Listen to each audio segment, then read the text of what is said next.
Guys, আমরা জানি ইতিহাসে এই প্রথমবার যে দশমীতে আমাদের জগদ্ধাত্রী বিসর্জন হয়নি, কারণ হচ্ছে আরও একটা দিন ছিল।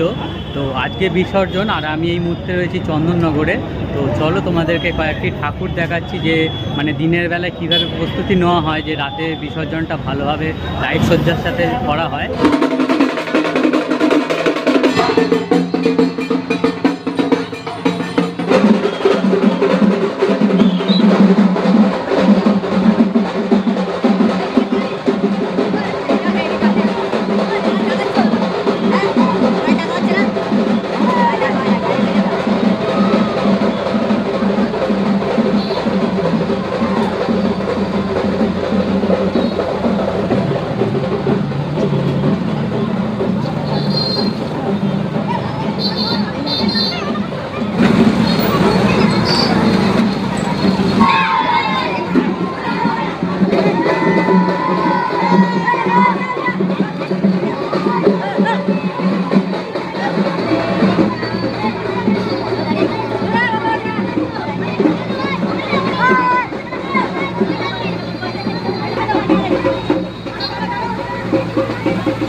একের পর তো এক ঠাকুর চলে আসছে। তো এই মুহূর্তে বাড়ি চলে যাব, আবার রাত্রেবেলায় আসবো।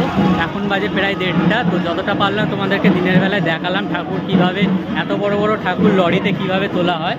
তো চলো বাড়িতে যাওয়ার পর আবার রাতে আসছি, তারপর তোমাদেরকে দেখাবো, দেখতে থাকবো।